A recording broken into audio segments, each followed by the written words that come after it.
There is a call you cannot ignore, a call rising from within, from the deepest chamber of your soul.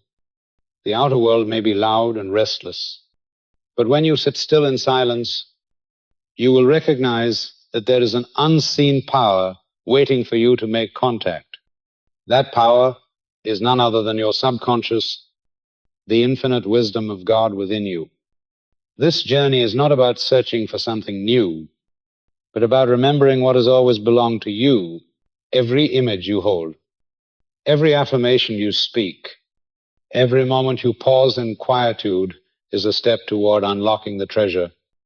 And when that door opens, you will discover that every desire, every dream, every deepest need already has its answer. The silent call, the beginning of the journey, there comes a moment in every life when the sounds of the outer world lose their hold. The call of work, the chatter of society, the seemingly urgent demands all begin to fall away like a thin layer of dust. They no longer satisfy. They no longer give you the sense of truly being alive.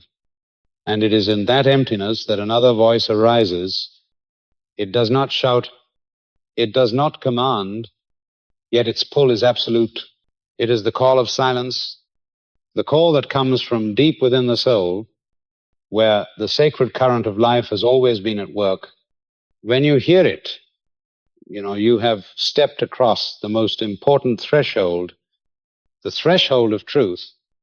This silence is not the absence of sound, but a deeper, steadier, more powerful current. It appears when old desires no longer carry the force to pull you along.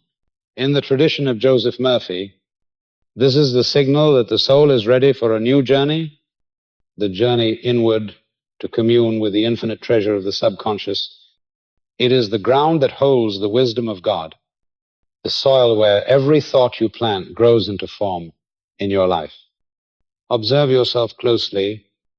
You may sense this quiet urging in the sleepless hours of night, when the glow of your phone no longer distracts you. You may encounter it in a fleeting moment in the crowded street, when suddenly all the noise around you turns meaningless. This is not an escape from life, but the beginning of facing what is real. Truth does not begin with hurried action, but with a space of stillness where awareness is lifted out of the familiar whirlpool. In silence, a door cracks open. You begin to sense that you are no longer bound by outer images, but that you can enter a realm where creative power hides. Murphy calls this the subconscious, the dwelling place of God within you. The subconscious does not argue. It does not resist. It simply records faithfully and expresses. For years you may have sown seeds of fear, lack, or unworthiness into it, and your life has simply unfolded as the harvest of what was planted. But the moment you hear this call, it means you are ready to choose again, ready to sow new seeds. What matters most at the beginning is not how much you know, but how willing you are. Just as soil must be tilled before planting, the mind must first become quiet to receive. This quiet is not forced, but arises naturally as you withdraw your attention from the clamor and return to the inward flow. You do not try to chase away thoughts. You simply observe and let them pass. And as you do, you discover that behind the waves of thought lies a vast ocean of peace that has always been there. That ocean is the foundation, the unchanging life that is ever present. This silence opens the door to a new kind of awareness. You begin to see that the problems which once appeared as unbreakable walls are in truth only passing shadows. From the perspective of silence, they no longer hold the power they once did. The truth is revealed that within you lives a deeper power, a wisdom greater than any circumstance. This is why Joseph Murphy emphasized that truth begins in silence. It is not a truth handed to you from outside, but a truth that awakens from the deepest place within. Try it now. See still. Close your eyes. Notice your breath as it flows in and out. Feel your body resting on the chair, and beyond all of it, c'est sa vast, quiet presence. This presence does not demand, it does not rush, it simply is unchanging and eternal. When you touch it, you begin to connect with the cosmic mind, with the infinite wisdom of God. No ritual is more necessary than this.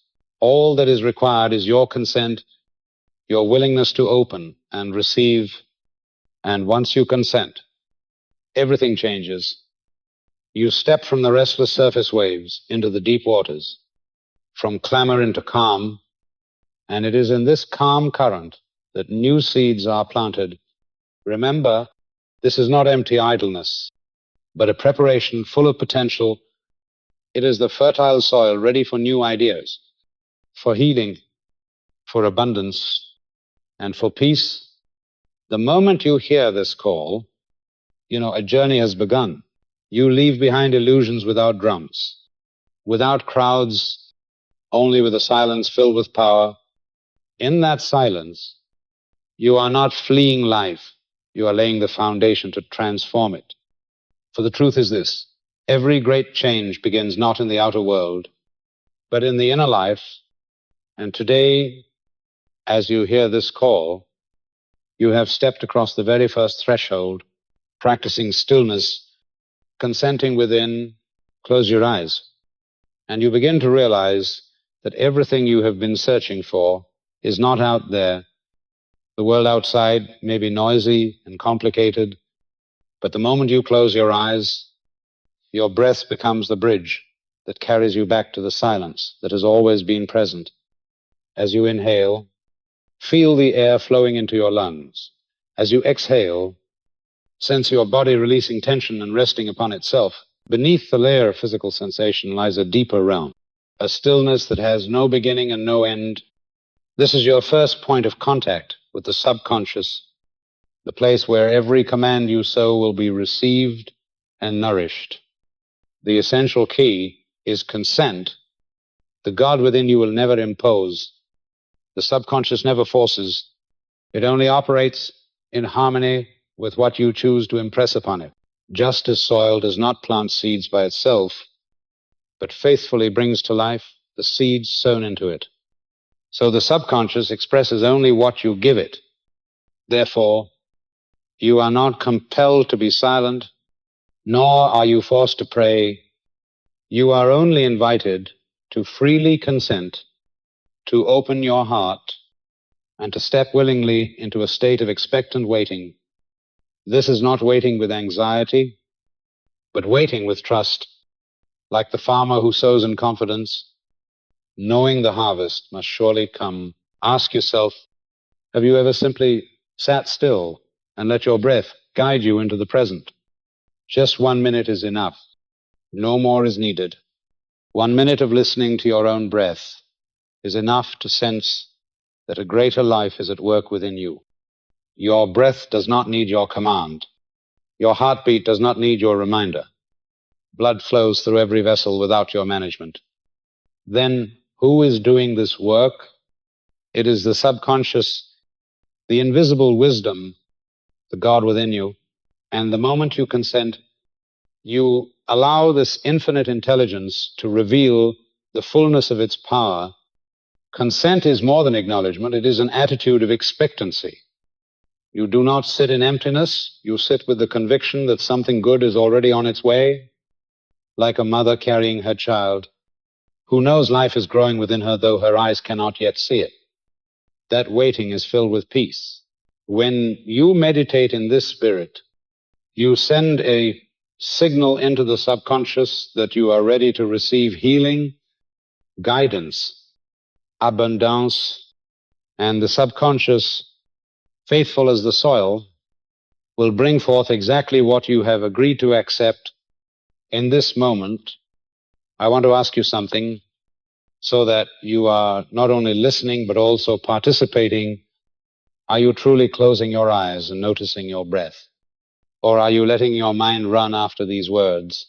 If you can pause just once for one breath and feel the air moving through your lungs, You have already begun to experience what Joseph Murphy called creative silence.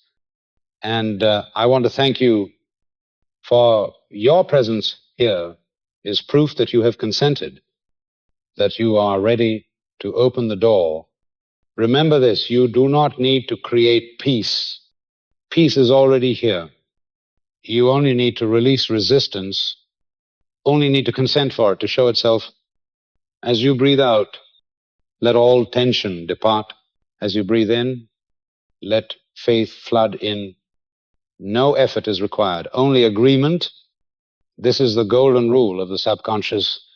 You do not force it, you allow it, you do not wrestle, you consent, and once you consent, the infinite power begins to work automatically.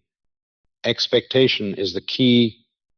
If you meditate with doubt, you sow seeds of doubt. If you meditate with trust, you sow seeds of trust. The subconscious does not distinguish between real or imagined. It only reflects what you accept. Therefore, choose to accept images that give life. Choose to believe that an endless river of peace and prosperity flows within you, and that all you need is to open your heart to let it pour forth. When you close your eyes, notice your breath and sense the still presence. You are entering one of the most powerful states of mind's law. It is the state of releasing conscious control, to allow the subconscious to receive. You do not need to prove. You do not need to justify. You only need to consent. And when consent becomes your natural attitude, your whole life is transformed. You will no longer see problems as burdens. You must carry alone, but as opportunities to hand over to the invisible wisdom within you. You will no longer see the future as dark and uncertain, but as fertile ground already prepared for harvest. And the wonder is this: you do not walk this path in isolation. Every time you close your eyes and consent, you are joining in the current of countless souls who have walked, are walking, and will walk the same way. So let me end this part with an affirmation for you and for all who journey with you. Whisper it in your heart: I consent. I open my heart. I expect good in the silence. And I know that the subconscious, where God dwells, is receiving it and bringing it into being even now, opening the door of the subconscious. The subconscious is the hidden garden within, where every seed planted silently germinates and bears fruit in the outer life. Every thought, every image, every feeling you consent to is a seed. It falls into that fertile soil and grows according to an unchanging law, impartial and exact. As the farmer reaps the harvest of the seed he sows, so the subconscious always manifests what has been impressed upon it, whether fear or faith, lack or abundance, sickness or health. What causes many to suffer is that they sow without knowing. A single complaint about life, a worry repeated again and again, a fleeting image of failure replayed in the mind, all these become seeds. The subconscious does not argue whether they are right or wrong, good or bad. It simply receives and faithfully produces exactly what is given. This is why awakening begins the moment you recognize that you are the sower, and your life is nothing more than the harvest of what you have planted. To sow rightly, you must first prepare the soil. The inner ground cannot flourish if it is cluttered with the stones of anxiety, the thorns of fear, the debris of chaotic thought. This is why Joseph Murphy always emphasized meditation and silence. Meditation is not an escape from reality, but the plowing of the inner soil, loosening and cleansing it so that the right seeds may take root. When the mind is noisy, affirmations fall like seeds on hardened ground, unable to penetrate. But when the mind grows quiet, even the simplest affirmation can pierce through, sink in, and begin the work of transformation Picture this process as a gardener tending each bed of soil. First, he removes weeds, clears stones, softens the earth. Meditation is the weeding of the mind, cutting away endless streams of thought and creating open space. Once that space is formed, an affirmation such as "I am healthy," "I am at peace," "I am prosperous" falls like a seed into fertile ground. From there, the subconscious begins its work, nourishing the seed with infinite wisdom until the day you reap what you have sown. Understand this: the process does not depend on haste. Seeds require time to germinate, to root, and to rise. Many plant a seed only to dig it up again, checking if it has grown, and thus prevent its growth. In the same way, when you sow an affirmation and immediately doubt, you uproot what you have just planted. Your task is only to prepare the soil, plant the seed, and trust the subconscious will do the rest in an order that cannot err. Every image you hold long in mind becomes a powerful seed. Watch carefully which images you are nurturing. Do you imagine poverty, illness, failure, or do you imagine health, abundance, and success? The subconscious does not care whether it is imagination or fact. It only accepts and brings it to life. Just as the body reacts to an imagined lemon by producing saliva, so the subconscious reacts to the images in your mind by shaping your life to match them. Opening the door of the subconscious then is not a complicated ritual. It is the steady repetition of images, affirmations, and states of mind you desire to see expressed while keeping the soil of the mind calm and clear. When you enter stillness, you open the door. When you impress it with images and affirmations in faith, you plant the seed. And when you patiently trust, you allow the law of sowing and reaping to operate and bring forth the result. The greatness of this law is its fairness. No one is excluded from the law of spiritual sowing and reaping. A poor farmer may plant seeds of prosperity in his mind and reap an abundant harvest. A desperate patient may plant the image of health and gradually see the body restored. For the subconscious knows no limit. It only knows to receive and to manifest, and you alone decide which seeds will be sown. So look again at the garden within you. If today you see only thorns and weeds, do not despair. Begin to weed them out with silence by withdrawing your energy from old thoughts. Prepare the soil with meditation, with breath, with moments of quiet in the day. And when the soil is soft, plant your seeds with firm affirmations, with clear images of the life you desire. The subconscious will never betray you. It will silently tend the seed. And one day, you will see the harvest spread before your eyes. This is the secret of opening the door of the subconscious. It is not a single act, but a way of living. Each day, you may choose to be a conscious sower, tending the garden within and trusting in divine order. And in that trust, you will begin to see small changes, then greater ones, until your life itself is transformed.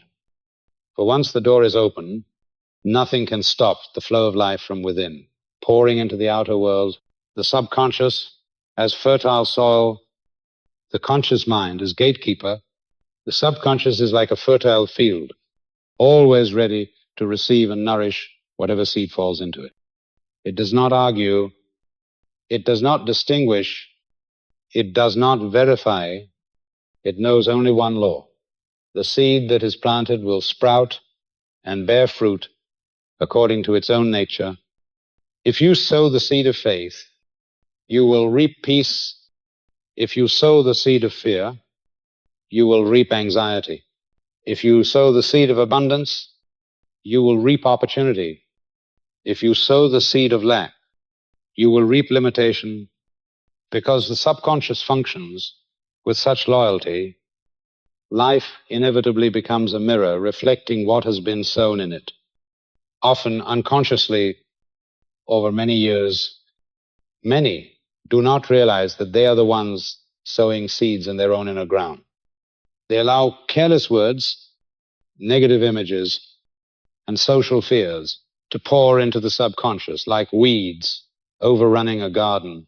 Then they wonder why their lives are filled with suffering, injustice, and frustration. The tragedy is not that the subconscious has betrayed them, but that they surrendered the power of sowing to fear, to habit, to repeated careless speech. If each day you tell yourself you are powerless, the subconscious will faithfully record it and bring it into reality. If each day you fear loss, the subconscious will quietly arrange circumstances to make that fear take form. The subconscious never opposes you. It simply works according to the instructions it has been given. The marvel is that you have always had a gatekeeper, and that gatekeeper is the conscious mind.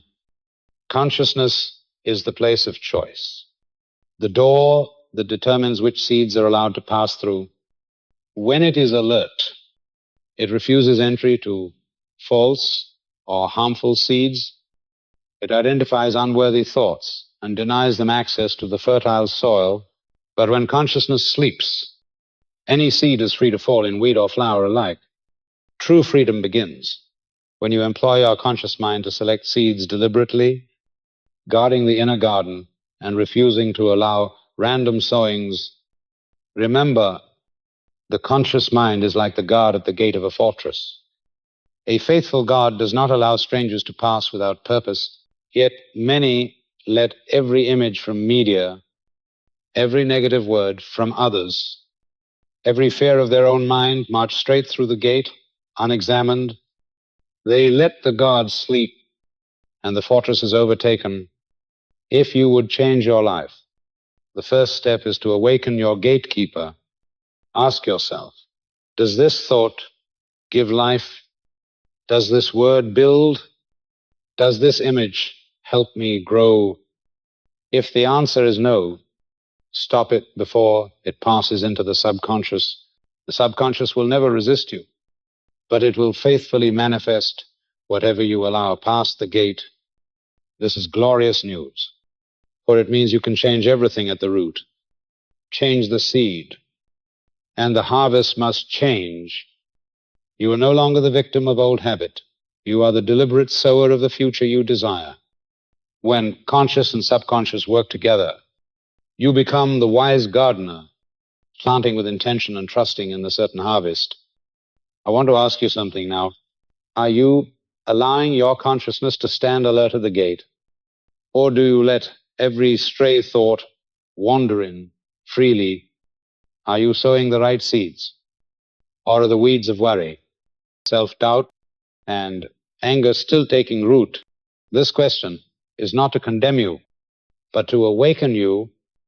If you are ready to set order in your inner garden, affirm it, declare it aloud, or even write it in the comments. I am ready to change, or simply mark it with the number 1. This is not to prove anything to me, but to affirm for yourself that you have awakened and are ready to sow anew. I thank you for your presence, for that presence itself is the first step toward a different harvest. Begin today by observing the language you use, the images you hold, the emotions you nourish. Whenever a negative thought arises, remember that you are the gatekeeper. You have the right to deny it entry. Instead, choose to sow a new seed, a simple yet powerful affirmation. I am abundant. I am safe. I am guided. The subconscious will record it and go to work in silence, shaping your reality. And day by day, you will witness the garden within transform, and the harvest without become rich and full. Change does not begin in the outer world, but in the moment you decide to awaken at the inner gate. Once you recognize that you are the sower and the conscious mind is the gatekeeper, you are no longer a victim. You become the master of the subconscious garden, and life must reflect the seeds you have chosen to plant. The symbolic language of the divine. The subconscious does not speak in logic or analysis. It does not understand the elaborate chains of reasoning that human beings often debate. Its language is symbol, metaphor, feeling, and image, those impressions that pierce directly into the depths of the soul. If the conscious mind works by comparison, judgment, and distinction, the subconscious receives through pictures, through emotional scripts, through stories etched like deep grooves. That is why your dreams overflow with images rather than arguments, and why the Bible, the sacred treasury of humanity, is written in this very language. JosephMurphy often reminded us that the Bible is not merely a record of historical events, but a great psychological drama. In it, every character represents a state of consciousness. Every story is a symbol of the mind on its journey back to its divine nature. Moses is not only an ancient leader, he is the force of faith leading you out of the Egypt of inner bondage. Egypt is not only a land, it is the state of limitation, fear, and confinement of negative thought. The Red Sea is not only water, it is the wall of impossibility, crossed only by the rod of faith. These images are powerful because they bypass the intellect and go straight into the subconscious. Observe your dreams. When you see a house, it is rarely just a house. It represents your own mind. When you see water, it often symbolizes emotion, the depths of the subconscious. When you see a child, it may be a new idea, an innocent beginning full of potential. This is how the Bible operates, by images that imprint upon the subconscious, by symbols that sink deeply beyond the barriers of conscious thought. This is why the parables are so alive. A lecture may be forgotten in a few days, but the parable of the mustard seed, the prodigal son, the sower will live on in memory, because they have entered the language of the subconscious. A parable is not only to be told, but to be planted. It plants the seed of image and emotion into the subconscious, where it grows into lived experience. The miracles of the Bible, according to Murphy, are not violations of natural law, but demonstrations of a higher law. The blind receiving sight is the inner eye opening to truth. The lame walking is the mind freed from paralysis by fear. The multiplication of loaves is not merely an event, but a symbol of the subconscious when impressed with faith, multiplying infinite supply. These are not stories of the past, but maps for the present within every soul. When you understand this symbolic language, you hold the key to communication with the subconscious. The subconscious does not respond when you try to reason with it, but it reacts immediately to vivid imagery accompanied by strong emotion. If you constantly imagine failure, the subconscious accepts that image and works to make it real. If you clearly picture success and live with the feeling of one already successful, the subconscious faithfully builds circumstances to match. This explains why creative imagination is so vital. Imagination is the brush that paints the pictures the subconscious receives. When you imagine with faith, you are speaking to the subconscious in its own tongue, and once it accepts the image, it will translate it into lived experience, just as your body reacts instantly when you imagine biting a lemon. So the subconscious reacts when you nurture a vivid picture of your desire. Symbolic language teaches something else profound. Every outer event mirrors an inner state. The battles of the Bible are pictures of inner struggle where faith must triumph over fear. The long journeys are symbols of spiritual progress when one leaves the land of limitation for the promised land of freedom and creativity. When you read a story, Do not see it as distant. See it as a mirror of yourself. The subconscious does not store lengthy reasoning, but condensed images. Therefore, you must choose nourishing symbols. If you continually absorb images of fear, war, and failure, you are sowing those symbols in the inner garden. But if you nurture images of peace, abundance, and new life, you are planting symbols of strength. The law of sowing and reaping will faithfully do the rest. This is the secret of effective affirmations. An affirmation joined with an image and a feeling becomes a living symbol impressed upon the subconscious. When you say, "I am peace," picture yourself standing beside a still sea. When you say, "I am healthy," feel vitality flooding your body. When you say, "I am prosperous," imagine your hands open, giving and receiving in abundance. These symbols are how you speak directly to the subconscious in the language it understands. The language of the divine is not long reasoning, but symbol, image, metaphor, and feeling.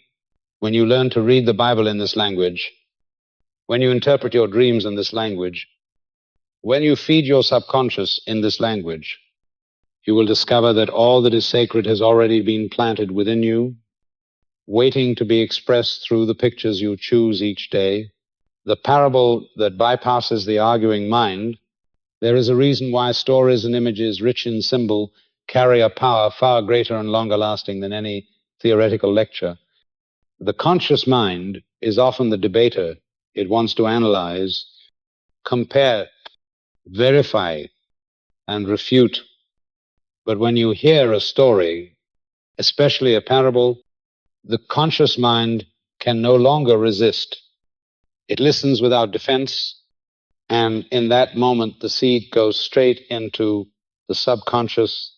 The subconscious does not require you to prove anything. It only requires a picture clear enough, a feeling strong enough to record and begin to express. Joseph Murphy explained that the miracles of the Bible are not violations of natural law, but demonstrations of higher law when faith is impressed upon the subconscious.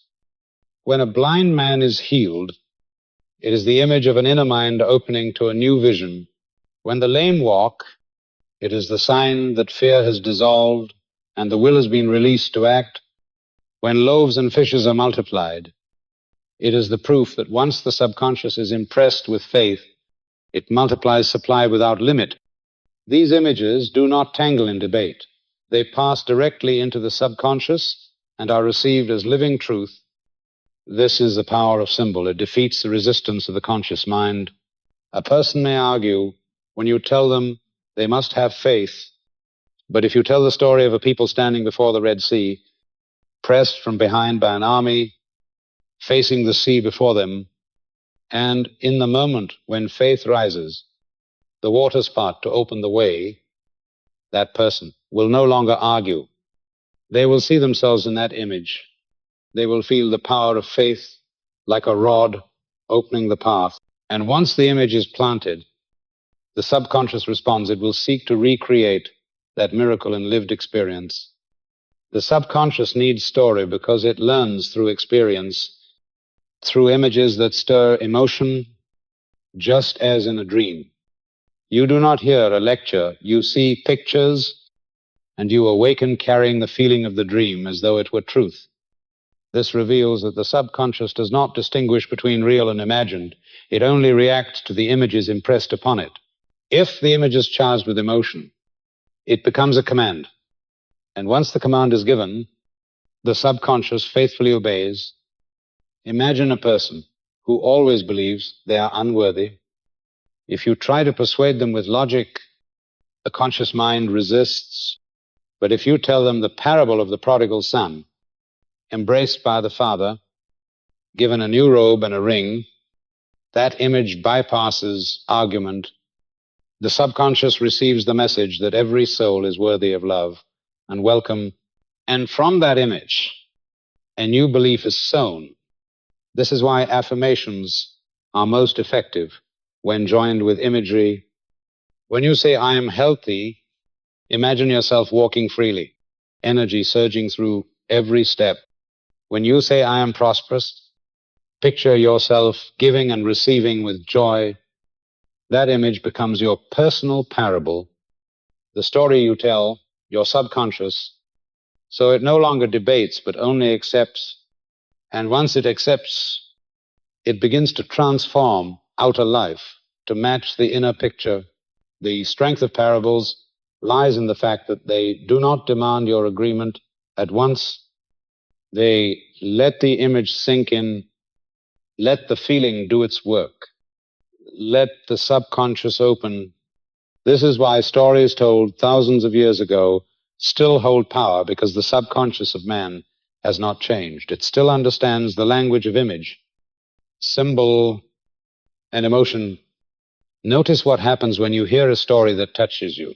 You no longer argue, you fall silent and feel that silence is the very moment when the subconscious opens, when the seed is planted, and from that seed, a new harvest begins, sometimes immediately, sometimes quietly, but always surely.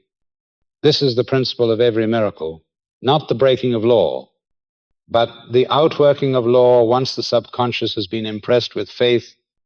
This is the power of voice within, not just a voice you hear, but a space you return to. Every story, every parable, every image you choose to accept can become an inner dwelling place to which you return. And when you return, you do not merely hear a sound, you live in the truth. It reveals. That truth will gradually shape your life, not as a distant dream, but as the inevitable result of spiritual law. The subconscious does not argue, does not discriminate. It only receives and acts. Therefore, choose well the stories, the parables, the images you plant within. They will slip past the walls of the conscious mind, root themselves in the depths, and from there a new life will rise strong as a shoot breaking through the soil, reaching upward into the light. The inner Red Sea and the rod of faith on the inward journey. There are moments when you stand before a Red Sea that seems utterly impossible to cross. Behind you march the armies of worry, despair, and fear. Before you stretches an ocean of impossibility and dead ends. The conscious mind looks upon it and declares there is no way forward, that everything has come to its end.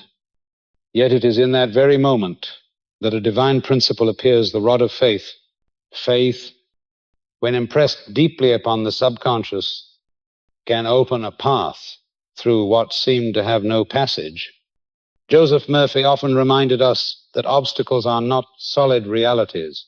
They are images constructed by the conscious mind and faithfully reflected by the subconscious. When you continue to believe the wall is impossible, the subconscious arranges circumstances to mirror that impossibility. But when you dare to change the picture within, when you affirm there is a way, when you place your trust in the God dwelling within your subconscious, the image is replaced, and as a natural consequence, outer conditions rearrange to reflect the new belief. Picture the people of Israel pressed against the sea. The path of life appears closed. Yet when Moses lifts the rod, the waters part. This is not merely a historical account, but a spiritual map. The Red Sea is fear, the rod is faith. And the act of lifting the rod is the moment you choose to impress a new image upon the subconscious.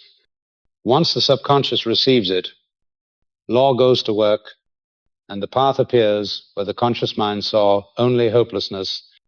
In daily life, the Red Sea may appear in many forms: aim and crushed under mounting debt, a patient hearing grim news about his health, a broken relationship that seems beyond repair.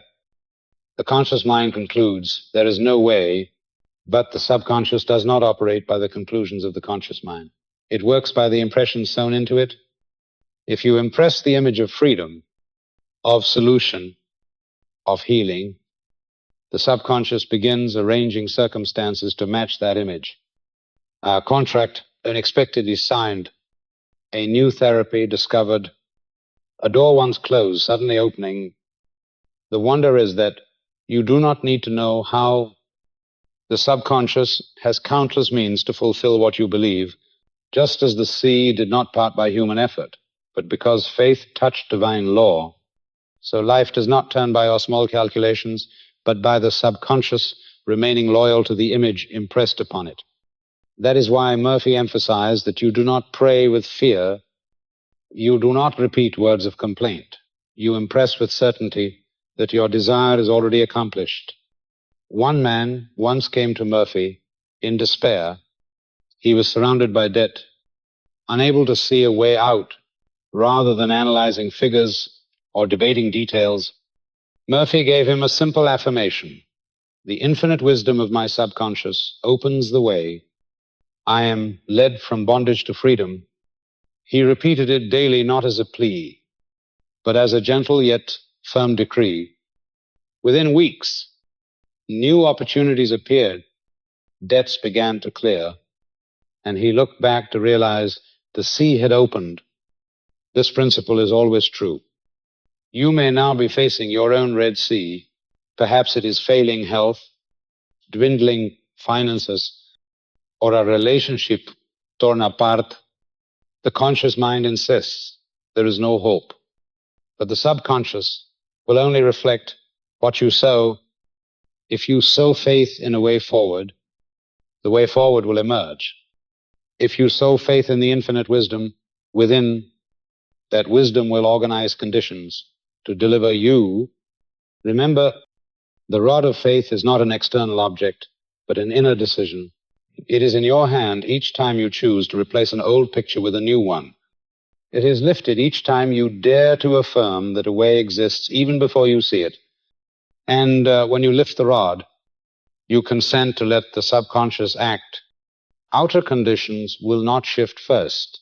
They shift only after you have shifted within. The sea will not part while you still hold the image of impossibility. It opens only when you believe there is a way, and it is that belief which sets the subconscious in motion according to an immutable law. This law does not favor or discriminate. It simply mirrors the impression sown. So when you find yourself before the wall of the impossible, do not freeze in fear. Enter stillness, plant a new image, affirm with certainty. Say within yourself, the infinite wisdom within me opens the way. The infinite power within me leads the path. This is not empty self-reassurance. It is a command given to the subconscious. And once the command is received, the inner Red Sea parts and a new road emerges.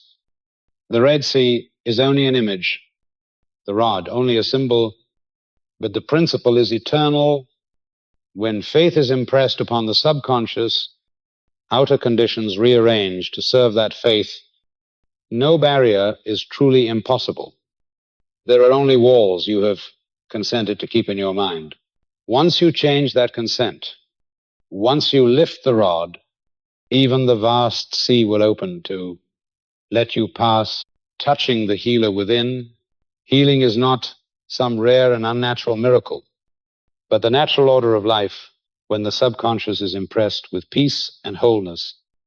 The human body is a finely tuned instrument. Every cell, every vein, every heartbeat is governed by the invisible wisdom of the subconscious. When the subconscious holds the image of harmony, the body mirrors that order as health. When the subconscious is filled with fear, worry, or images of disease, it faithfully records them and manifests disorder in the body. Thus, every illness is a sign that the subconscious has been impressed with the wrong image. And true healing begins not from the outside, but from the restoration of the right image within. Joseph Murphy always affirmed that the power of healing is already within you.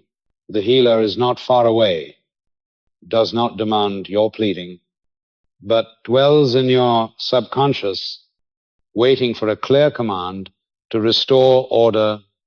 Remember, the subconscious does not argue. It simply carries out the image impressed upon it. If you continue to nourish images of weakness and sickness, the subconscious reflects them back. But if you plant seeds of peace, vitality, and wholeness, the subconscious will likewise bring those forth. This law does not err. It is faithful as fertile soil.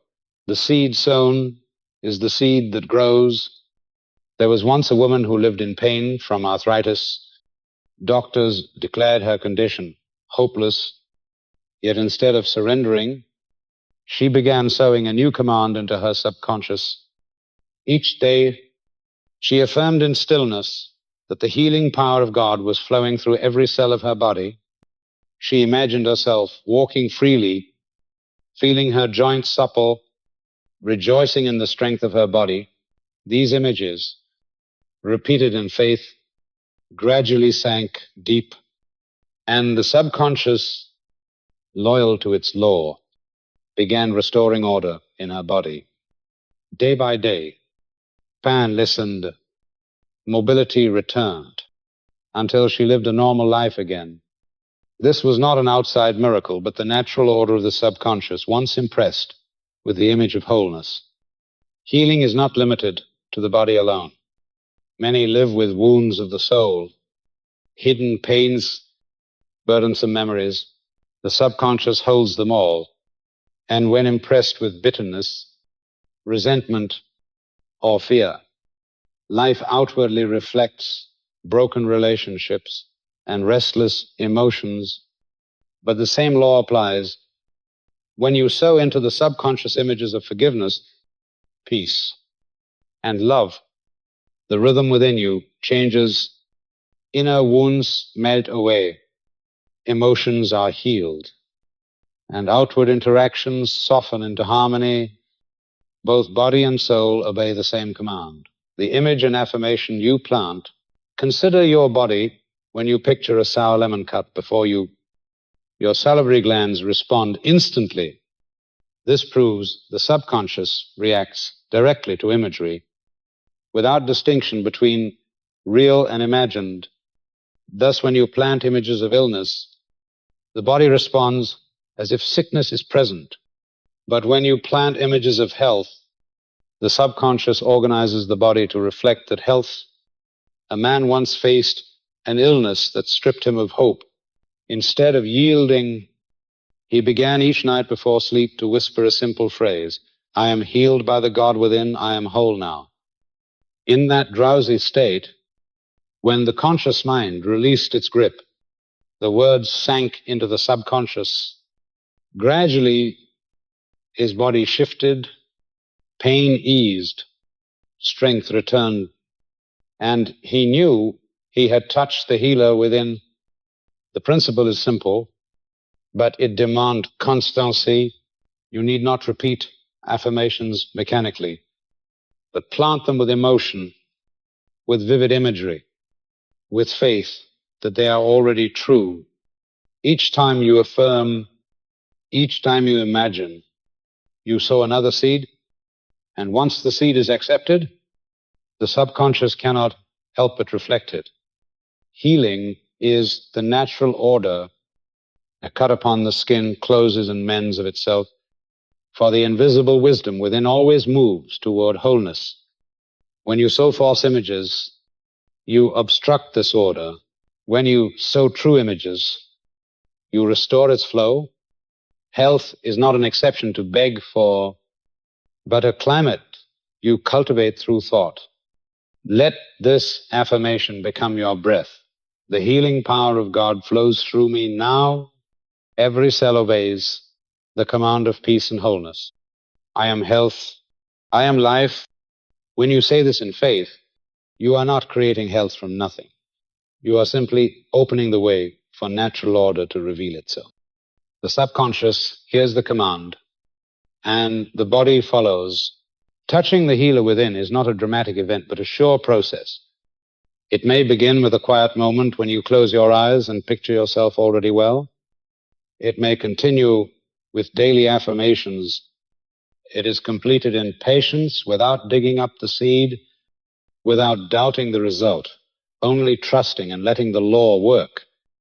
And one day, your body will reflect fully the image you have sown, not as some sudden wonder, but as the inevitable outworking of divine order.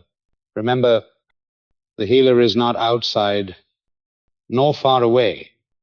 He is within you in every breath, in every cell in the subconscious that is always listening. When you sow peace, you reap peace. When you sow wholeness, you reap wholeness.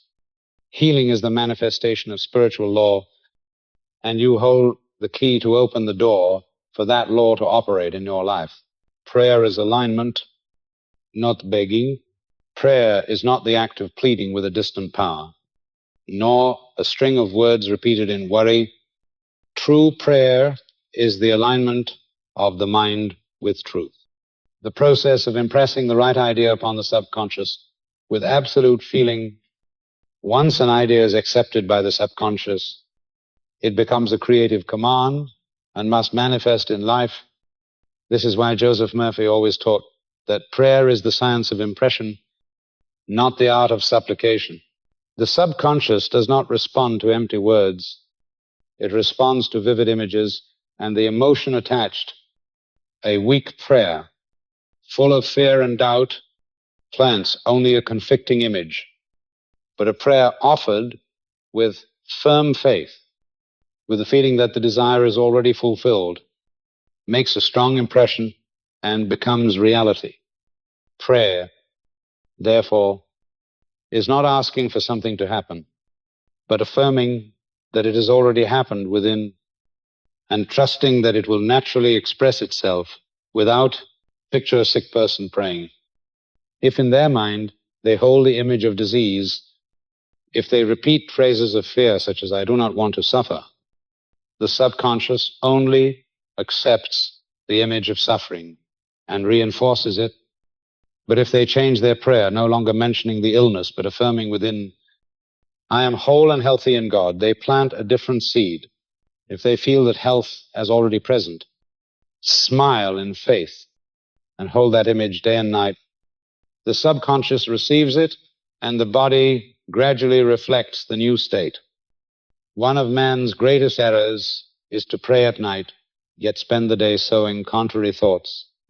A person may say, "Before sleep I am prosperous," but wake to repeat, "I am poor, life is hard, money is scarce."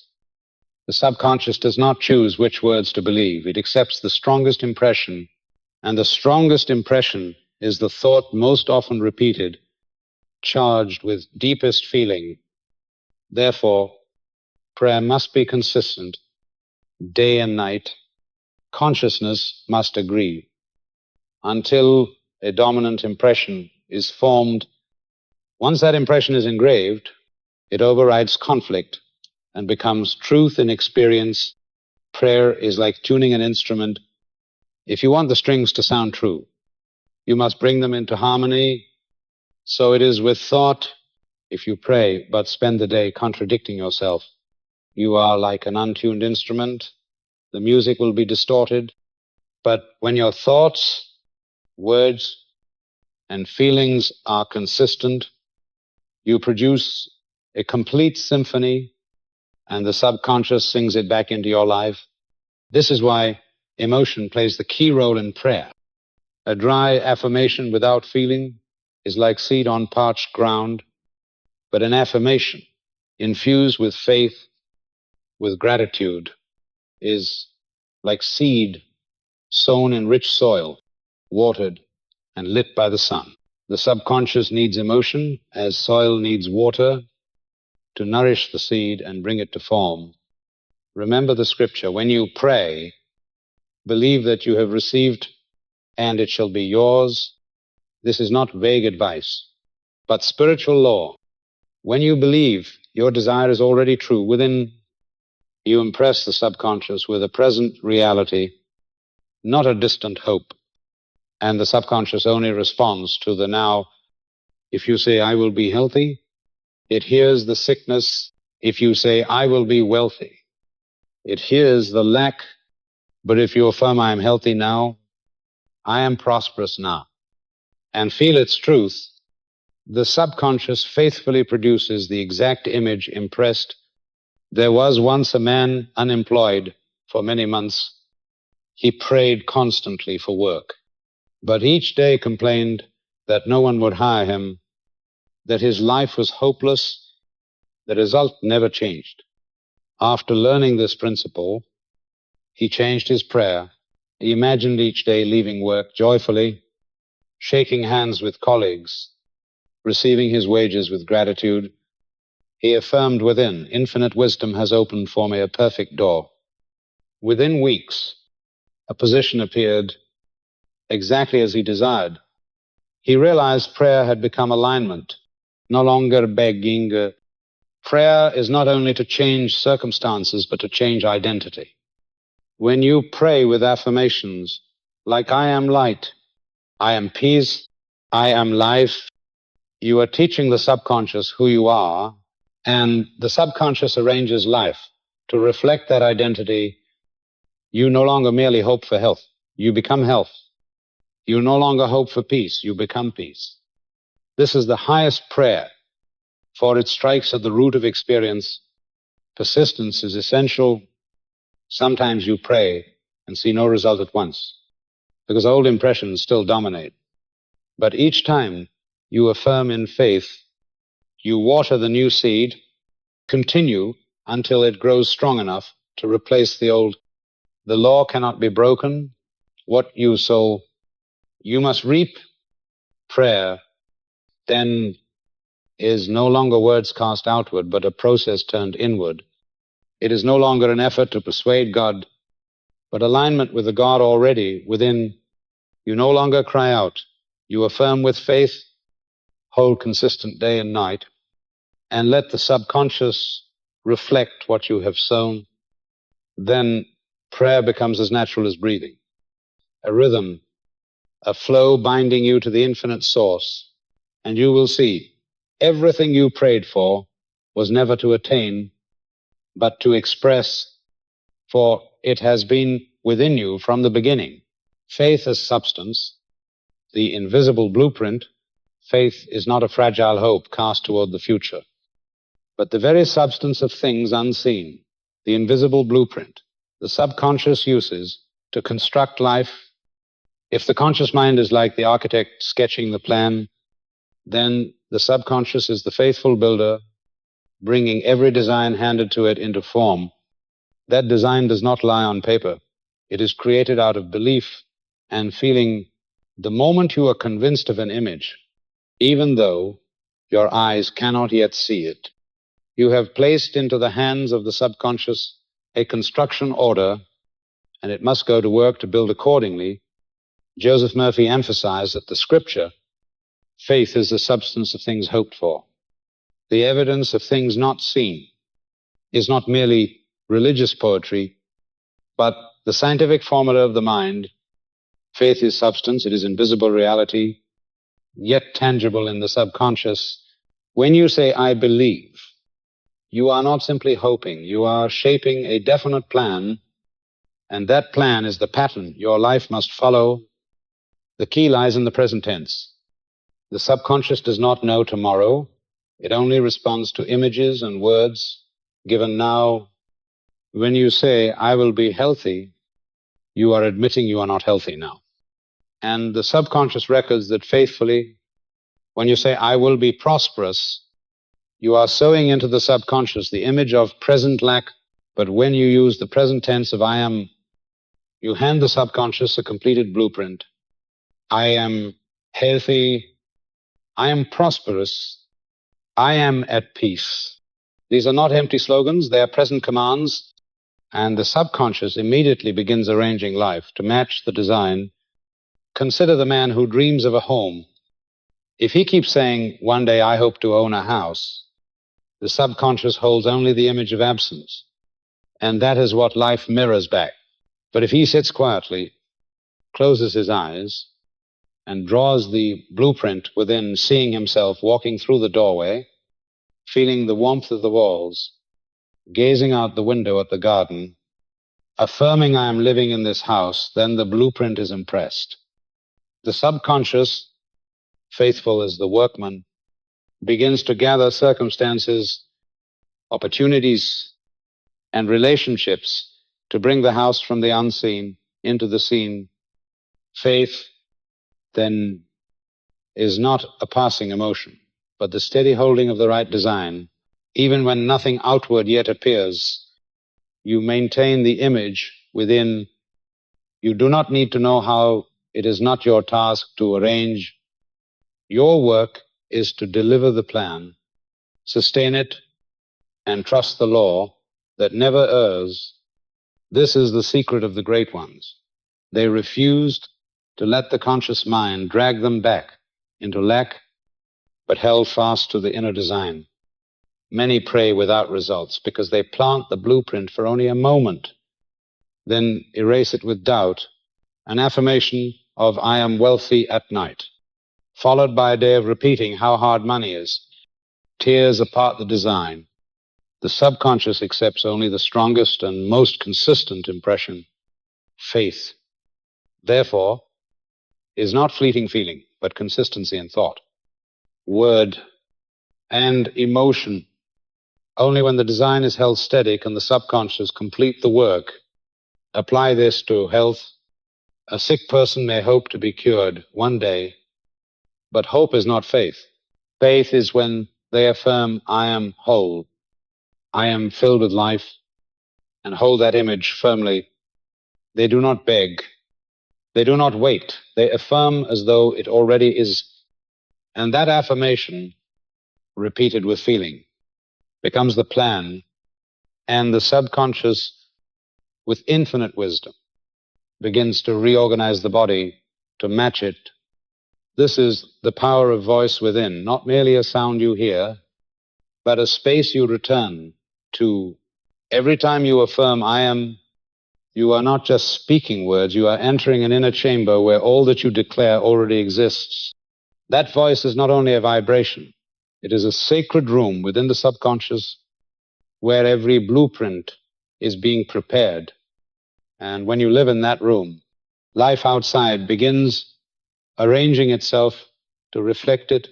Remember, faith is not striving to believe, but consenting that it is already true. When you say "I am" and feel it, you have consented.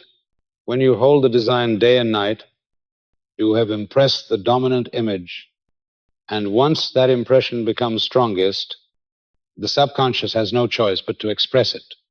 Faith then is substance, the precise, invisible blueprint. Your conscious mind is the architect, your subconscious is the builder, and your life is the finished structure. If the design is flawed, the structure will be flawed. If the design is right, the structure will be right. The faith you hold today is the form your life will take tomorrow.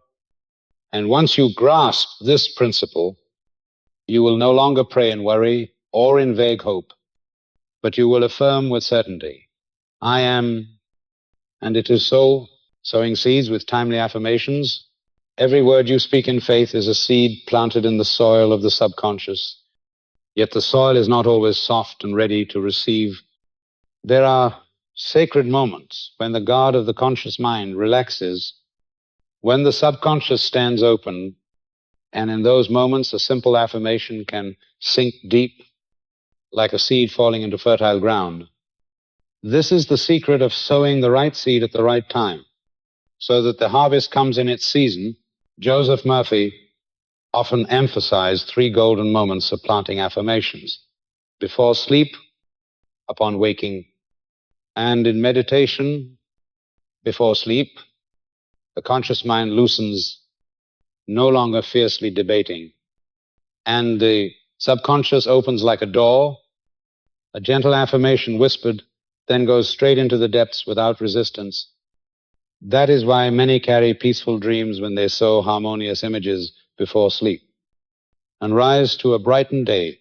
But if you carry worry into sleep, the subconscious will also nourish it through the night. So choose to sow before the conscious mind rests. The second moment is immediately upon waking. At that time, your mind is not yet crowded with the concerns of the day.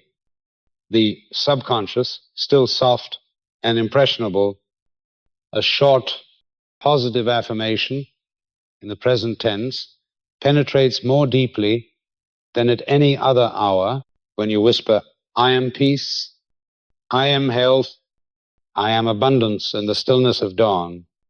Your whole day is shaped by that blueprint.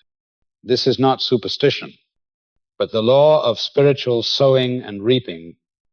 The third moment is in meditation, in silence, when the breath slows and the mind withdraws from outer noise. The subconscious becomes like soil freshly tilled. At such a time, each affirmation is a seed that falls and takes root at once. You need not many words, only clarity and certainty. An affirmation like I am safe in the guidance of God, sown in stillness, becomes an unbreakable decree. Affirmations need not be long. The subconscious responds most powerfully to ideas that are simple, clear, positive, and in the present tense, remember, it does not reason or analyze. It only receives. Thus, a short phrase such as I am complete, I am loved, I am healthy, carries more power than paragraphs. When you repeat it with faith, the subconscious engraves it, and once engraved, it must be expressed. There was once a man who suffered years of insomnia. He had tried every method, yet lay awake night after night. When he came to Murphy, he was given only one affirmation, I sleep in peace. The God within me restores my whole being. He was instructed not to forcefully repeat it, but to whisper it softly before closing his eyes, as though singing himself to rest.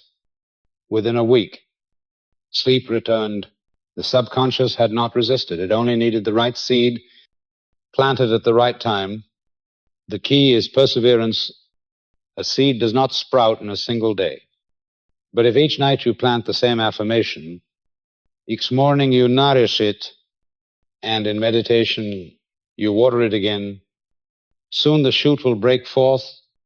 The subconscious works in silence. You do not see its movement, but the harvest comes as surely as the season follows, sowing. The wise know that affirmations are not only for sacred moments, but also for guarding daily speech. Every complaint, every fearful phrase is also an affirmation, but a false one. If you continually say, I am tired, I am helpless, you are sowing those seeds, and the subconscious, faithful as the soil, will give you more of the same. Therefore, choose your words, for each one is a seed. Once you grasp this principle, you no longer treat affirmations as self-delusion, but as the work of a wise farmer. The farmer does not demand the seed to sprout overnight. He plants, he waters, he trusts the law, and in due time he reaps. So it is with you. Sow affirmations at the right times, repeat them with certainty, and trust the law to work. Let this statement be your compass. Every affirmation is a seed carrying the blueprint of faith. When you plant it at the right time, you hand the subconscious a new design, and it will build your life accordingly. One day, you will look back and see that it all began with a simple affirmation, sown in silence, in faith, at the perfect moment, and from then on, you will never again doubt the power of sowing spiritual seeds, for your life itself will be the living testimony of this immutable law. Calming the storm of fear, fear has no power of its own. It is only faith turned in the wrong direction. When you believe in loss, you plant the seed for loss. When you believe in sickness, you plant the seed for sickness. The subconscious does not distinguish whether your belief is positive or negative. It simply reflects the strongest image impressed upon it. Fear, then, is not an enemy outside of you. but misdirected faith, and the way to overcome it is not to fight, but to replace. Recall the scene in Scripture when the disciples panicked in the boat during the storm. They saw the wind raging, the waves crashing, and all their faith rushed into destruction. But the Christ within them was asleep. When he awoke, he spoke only 3 words: peace, be still. The wind ceased, the sea grew calm. This is not merely a physical miracle, but a profound metaphor for the working of the mind. The boat is your conscious mind, the storm is fear, and the Christ is the subconscious impressed with truth. When right belief speaks, fear vanishes at once. Murphy told of a woman tormented by fear for her children. Every day she asked herself, what if something terrible happens? What if disaster strikes? These thoughts robbed her of sleep, drained her health, and cast a shadow over her family. Then she learned to replace. Each time fear arose, she affirmed, my children are in God's care. Peace reigns in my home. At first the storm inside did not quiet, but she persisted. Gradually, the waves subsided, peace filled her heart, and her household found stability again. Clear proof that fear is not conquered by resistance, but by replacement. You need not wrestle with fear, for struggle only feeds it. Every time you fight it, you give it more energy. Instead, turn your mind to the image of peace. Picture yourself upon a still lake, light surrounding you gently. Whisper, peace, be still. Repeat until the feeling of fear dissolves, making room for another state. Once the subconscious accepts the new image, fear loses its ground. Understand this: the subconscious never remains empty. If you remove the image of fear without replacing it, it will return. So you must plant a new standard, a stronger picture. Affirm, I am protected by divine love, or I am at peace in every circumstance. Let these become your natural response whenever fear arises. They will lift you from the stormy waves and place you upon solid ground. Ask yourself, what is the fear troubling you most today? Is it a situation, a person, a future possibility? Pause for a moment and answer honestly within. By naming the fear, you are ready to replace it with the right image. Your very presence with these words shows you have already begun the work. I thank you for your courage. For courage is not the absence of fear, but the choice to sow peace while the storm still rages. As you practice, you will see fear is not as strong as you imagined. It is but a passing cloud, not the sky itself. The true sky is peace, the safety of the God within you. Each time you affirm peace, be still, you sweep away the clouds and behold the sky again. And as the subconscious grows familiar with this picture, it will condition your natural response to be peace instead of fear. Remember, spiritual law is faithful, so fear. And you reap the fruit of fear, so peace. And you reap a life of peace.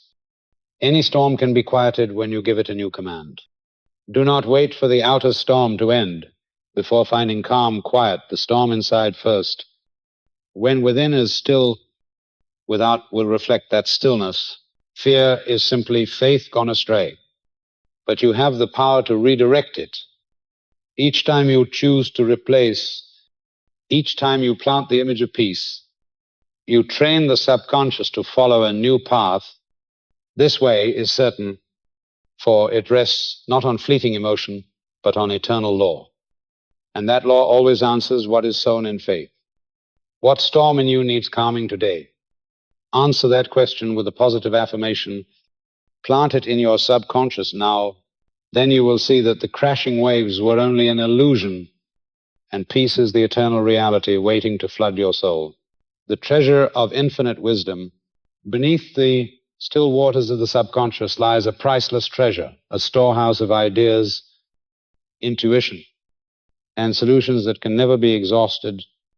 When the storm of worry has been calmed, when the mind ceases to pour energy into fear and conflict, you begin to see the glimmering light of that treasure.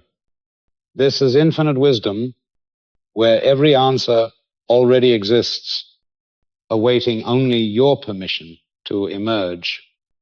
Joseph Murphy called it the divine reservoir within you. Every invention, every masterpiece, every great solution in human history has been drawn from this source. No one creates from nothing. Each is but a miner drawing gold from the subconscious where it has always been. Once you grasp this truth, you stop running outward to search and begin turning inward to the source of inexhaustible supply. The subconscious is not only fertile soil for sowing seeds, it is also a treasure mine. You can assign it a definite task and trust that it will fulfill it. One of the most powerful methods is to give the subconscious a clear directive before sleep. If you are puzzled over a decision, affirm quietly, "The infinite wisdom within me reveals the perfect solution. I sleep in peace and awaken in clarity." Let the night carry this command into the treasure within.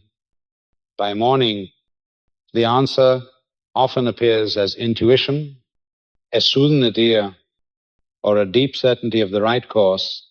Murphy once told of a merchant in crisis. His business had collapsed, debts pressed in, and every effort had failed. He was advised not to struggle further, but to allow the infinite wisdom within him to act. Before sleep, he whispered, "The infinite wisdom within me opens the way to prosperity.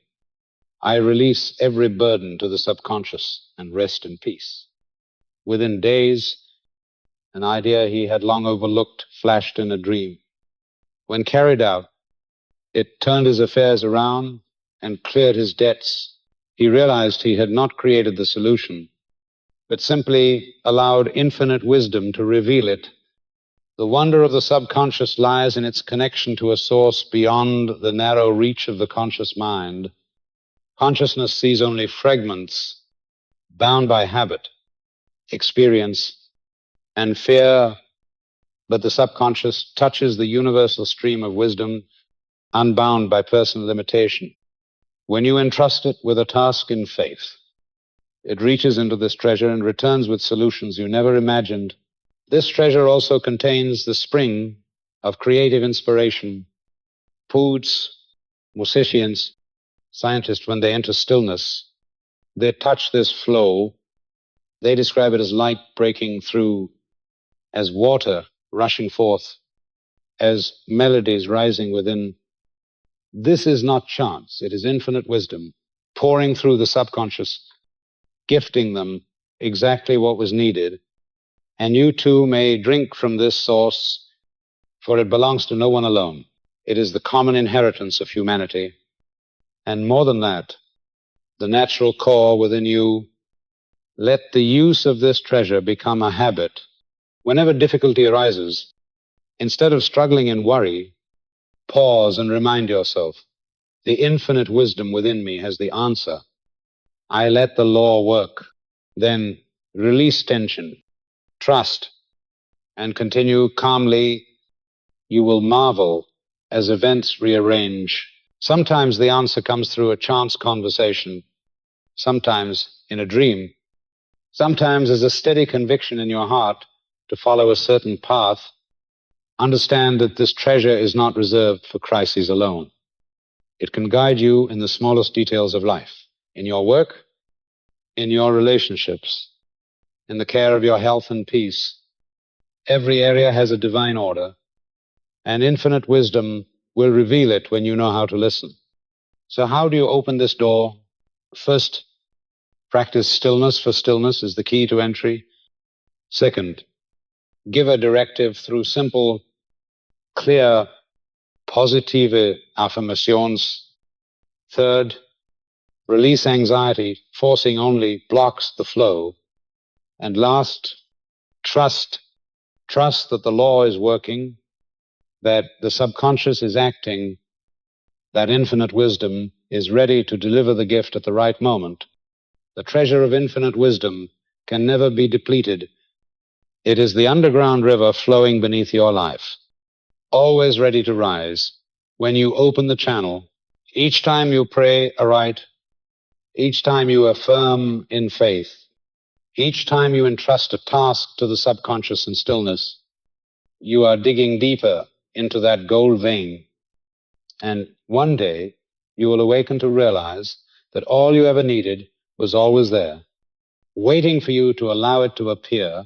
Healing through sacred imagination, the subconscious does not distinguish between what you see with your eyes and what you envision with your imagination. Toite, every vivid image, carries equal weight.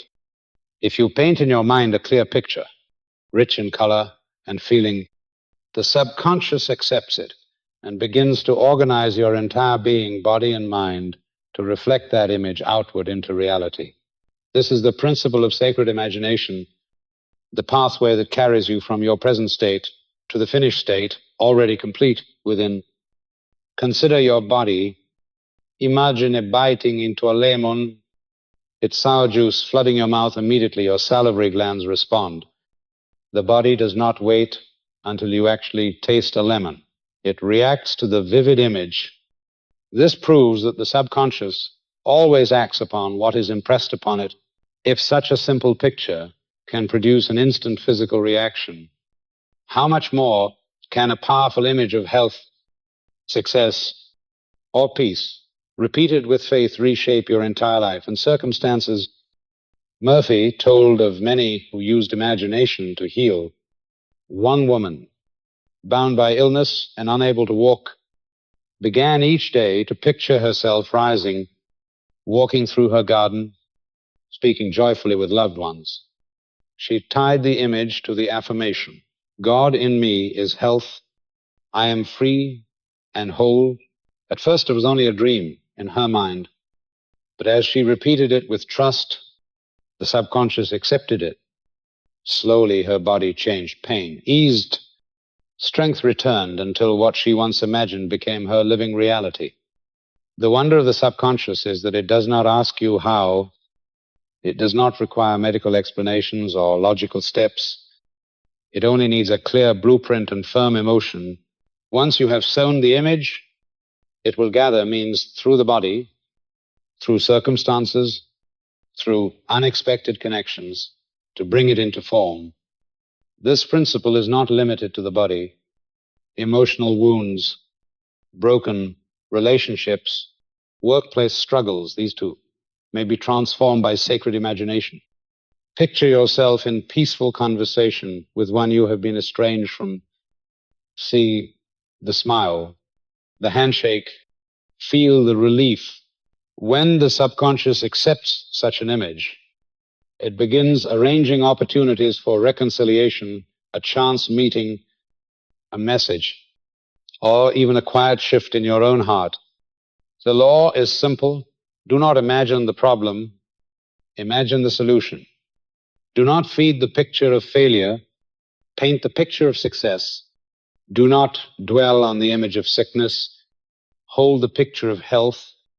The subconscious reacts only to what you present, whether born of hope or of fear. Your task is to master the inner cinema, selecting the scenes to play over and over until they're etched deep. This is the power of voice, within not just a sound you hear, but a space you return to.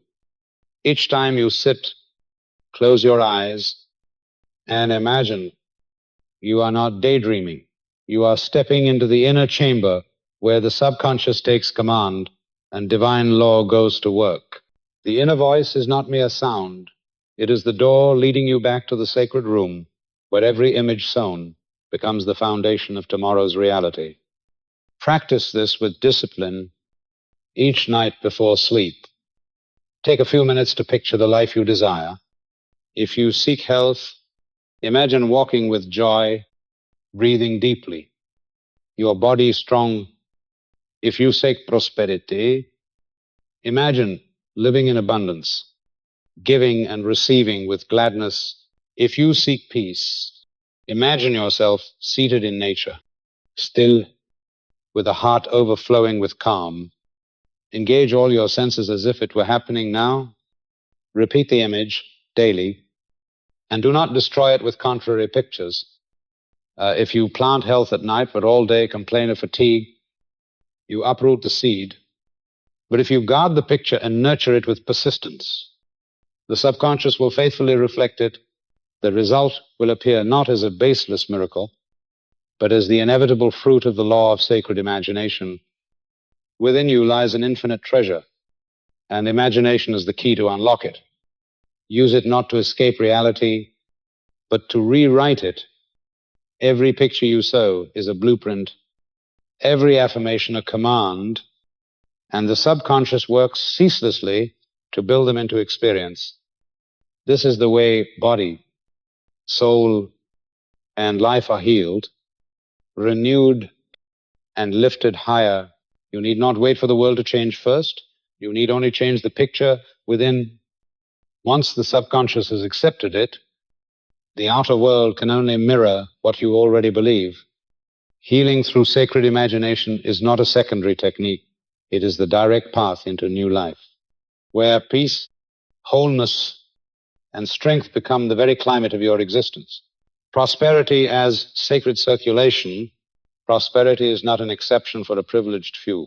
It is the natural rhythm of life, like the circulation of blood through the body, like the breath flowing out and back in.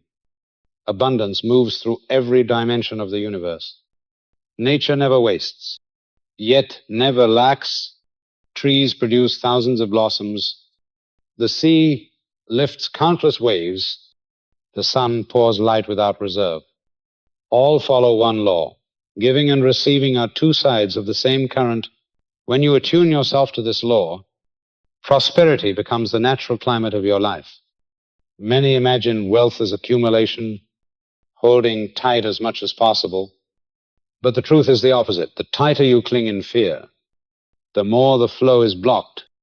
JosephMurphy often said that when you cease to give, you cut yourself off from the circulation of the universe. Prosperity is not in the sum you hoard, but in how fully you participate in sacred circulation. You receive in order to give, and you give in order to receive. The more you circulate, the wider the flow. A man once complained that though he worked hard, money was always scarce. He often repeated, "I never have enough. Everything is lacking." Those words became affirmations impressed upon his subconscious, and the subconscious faithfully produced scarcity. Under guidance, he changed his language. Each day he affirmed, "The flow of God moves through me. I am a channel of infinite abundance." He practiced gratitude, even for the smallest sums, and learned to give, however little. Soon new opportunities appeared, income increased, and his life shifted onto the track of plenty. He had not forced circumstances. He had simply opened the channel for the natural flow. Language is the valve that opens or closes prosperity.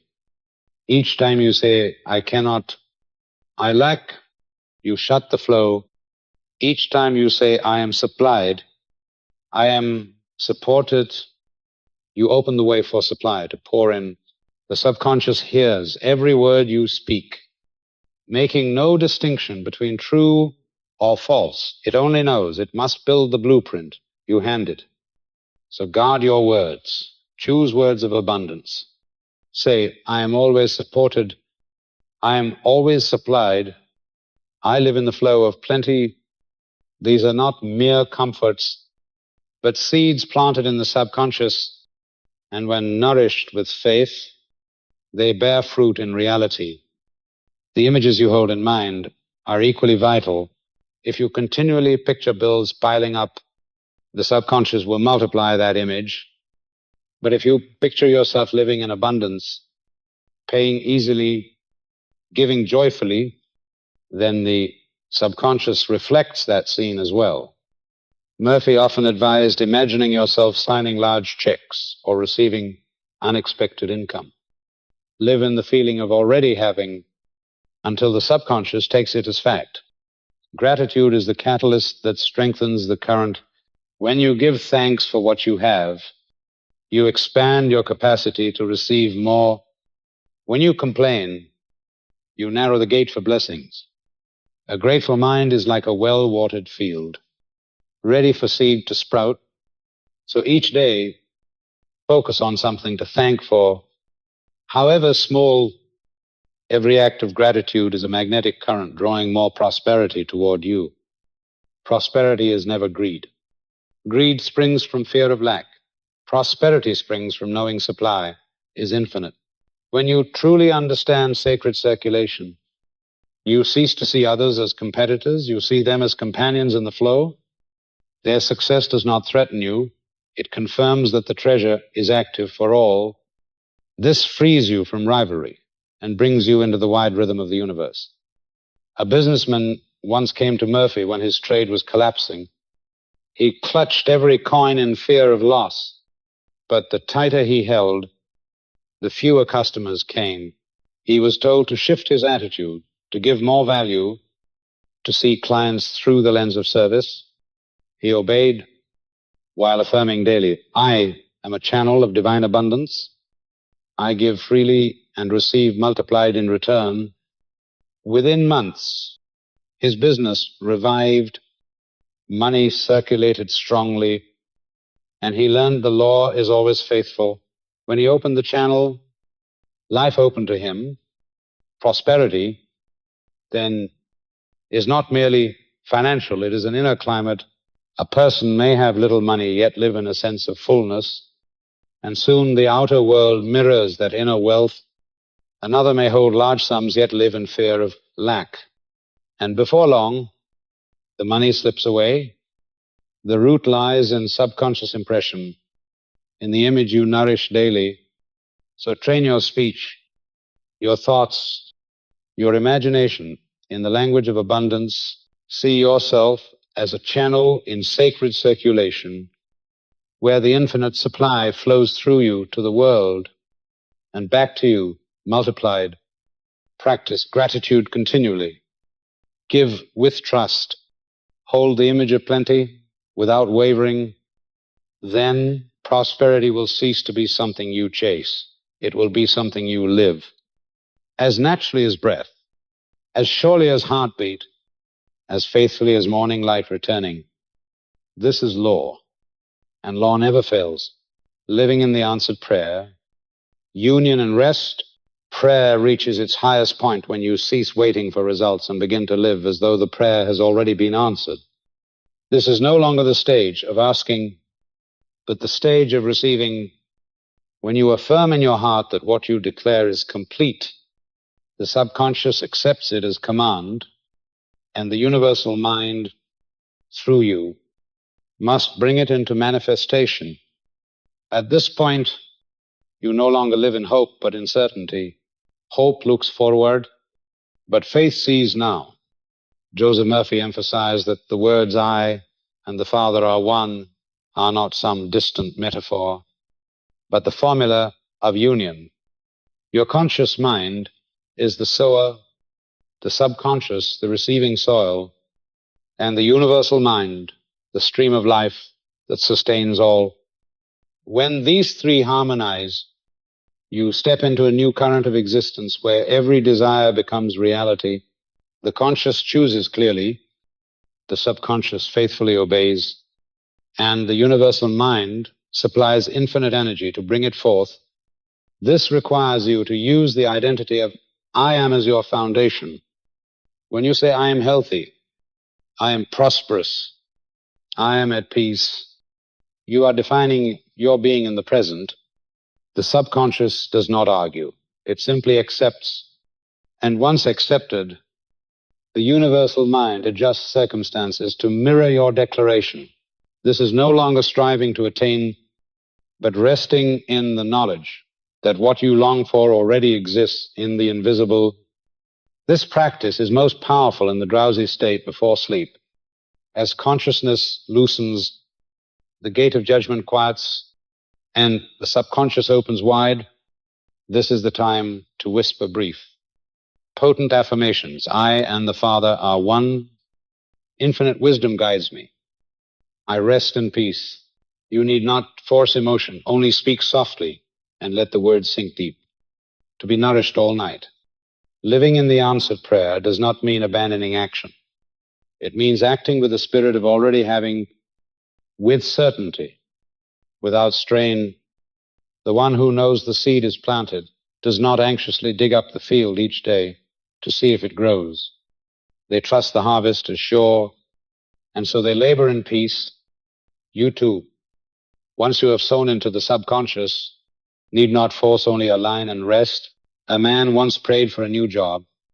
At first, he was restless, checking his phone each day, hoping for a call. But when he learned this principle, he began living as though it were his. Each morning he rose with the mindset of one employed. He gave thanks for the perfect job already his. He pictured the joy of finishing a day's work. Soon, the opportunity appeared exactly as imagined. He discovered the secret lay not in waiting, but in living as though it was done. Union also frees from anxiety when conscious and subconscious no longer war.